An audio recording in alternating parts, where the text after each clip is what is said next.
여러분, 레리 서머스 이러면 미국의 전 재무장관 뭐 이렇게 다 알려져 있고, 예, 게다가 하버드 대학의 석좌 교수 또 이렇게도 알려져 있습니다. 심지어 말입니다. 레리 서머스는요, 폴 크루그만이라든가 그다음에 제프리 sak스라든가, 예, 이런 분들하고 어깨를 나란히 할 정도로 경제 석학 중에, 예, 뭐 3대 석학이다, 예, 3 슈퍼스타다 뭐 이렇게 이야기하는 그 중에 한 분입니다. 그런데 이, 예, 레리 서머스가 최근에 아주 심각한 경고 내놨습니다. 미국 입장에서는 굉장히 좋은 이야기이긴 한데요. 어떤 이야기냐? 여러분 이거 한번 보세요. 1960년대 러시아나 1990년대 일본과 비슷한 방식으로 중국을 되돌아볼 것이다, 이렇게 이야기했습니다. 이 말은 영어를 해석해놔서 굉장히 이게 어지럽기는 한데요. 쉽게 말하면 러시아가, 예, 미국을 따라가다가 가랭이가 찢어졌잖아요. 그야말로 경제가 대폭락하는, 예, 그런 사태를 맞았었죠. 일본도 마찬가지입니다. 1990년대 이제는 노라고 말할 수 있다, 그렇게 까불다가, 예, 미국에 한 방 맞았죠. 프라자 합의를 거쳐서 앵고가 시작되면서 일본도 무너졌습니다. 결국 말입니다. 중국도 그렇게 무너질 거라는 거예요. 중국도 그렇게 무너질 거라는 거예요. 그 이유가 말입니다. 기본적으로, 예, 이게 잠재적 어떤 뭐라고 이야기해야 되나요? 금융 돈 풀기, 이게 결국 경제의 악행을 초래할 수밖에 없다는 겁니다. 여러분도 알다시피 중국 정부는 어마어마한 재정으로, 그죠? 예, 기업을 지원하고 부동산을 지원하고 있잖아요. 이 재정의 한계가 결국은, 예, 부딪힐 수밖에 없을 거다. 예, 지금 레리 서머스는 그렇게 지금 경고하고 있습니다. 아마 재정 적자 1위가 중국일 겁니다. 여기에다가 과연 중국의 미래 성장 동력은 괜찮은가? 재정을 그렇게 쏟아부으면 미래 성장 동력이 많이 나와야 되거든요. 지금 이야기하는 뭐 반도체라든가 전기차라든가 뭐 이런 분야에서 중국이 과연 미래 성장 동력으로 키울 수 있을 것인가, 이거예요. 결국 말입니다. 키우지 못할 거다, 이렇게 보는 거예요. 왜? 미국이 견제하니까. 게다가 미국과 우방, 미국의 우방이 다 중국을 견제하기 때문에 그 견제구에 맞아서 중국 경제는 썰어질 거다, 이렇게 이야기를 하고 있는 겁니다. 게다가 세 번째는요, 공산당의 독재를 들고 있습니다. 무슨 얘기냐? 공산당이 시장의 주역이 되고 있습니다. 시장의 주역은요, 수요자와 공급자가 주역이거든요. 그런데 수요자보다도 공급자보다도 정부가, 예, 1등이에요. 정부가 가격을 정하니까 이렇게 시장을 개입하잖아요. 그러면 시장은 왜곡이 일어날 수밖에 없고, 예, 유사 이래 말입니다. 인류 역사상 시장을 직접 개입해서 시장을 성공시킨 사례는 단 한 건도 없습니다. 모두가 시장 실패로, 예, 귀결됐거든요.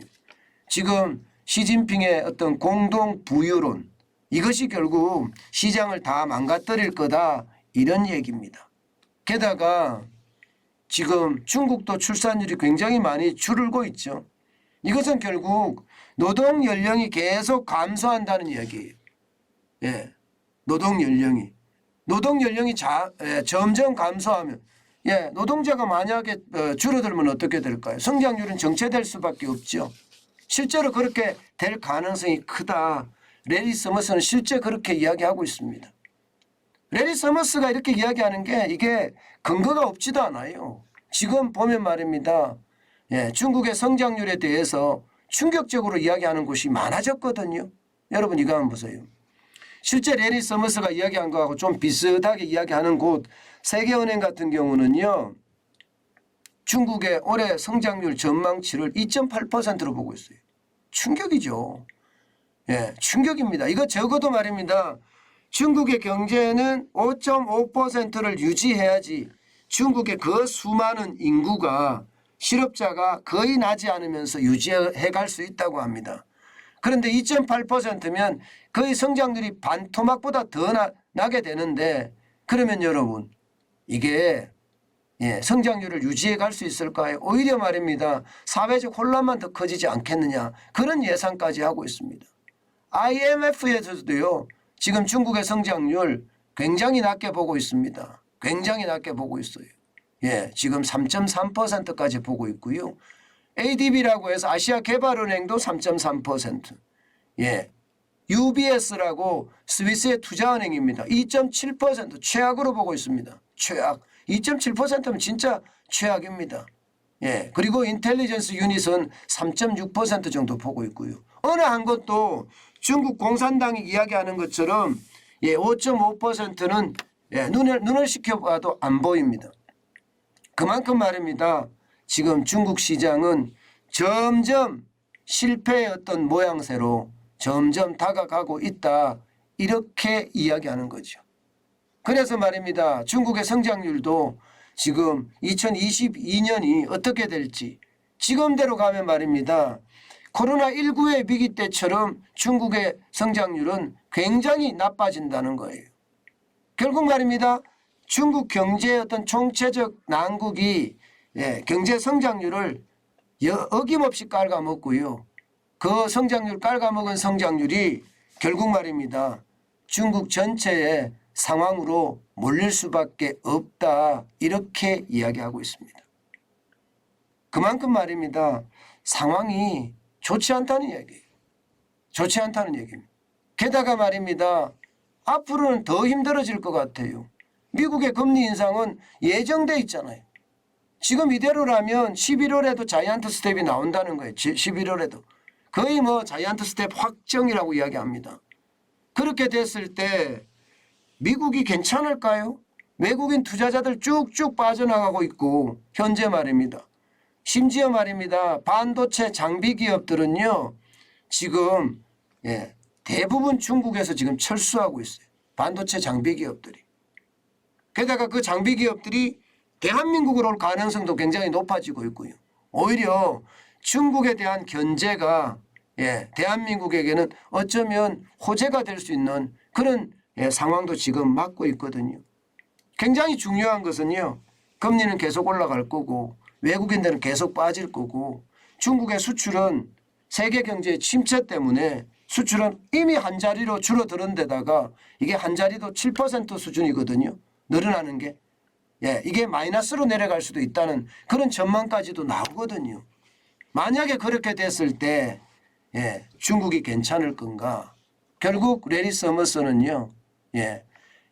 중국이 일본처럼 미국을 넘어서지 못하고 결국은 몰락할 거다.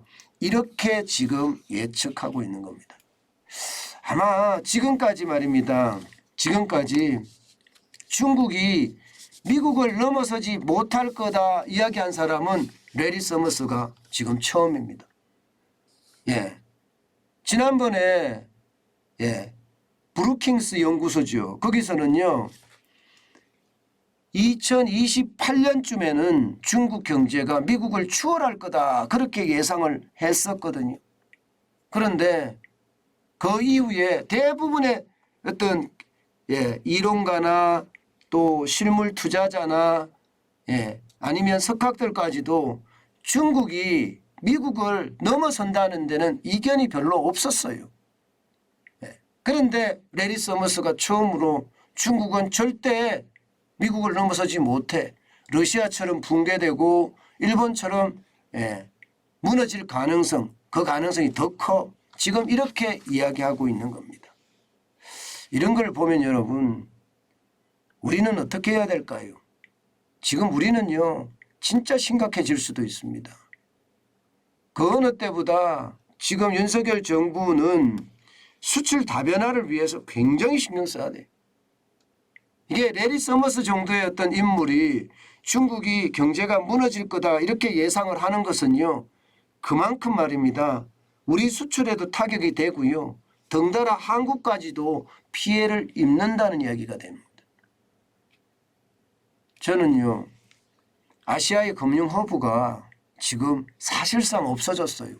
싱가포르는 너무 멀잖아요. 그죠?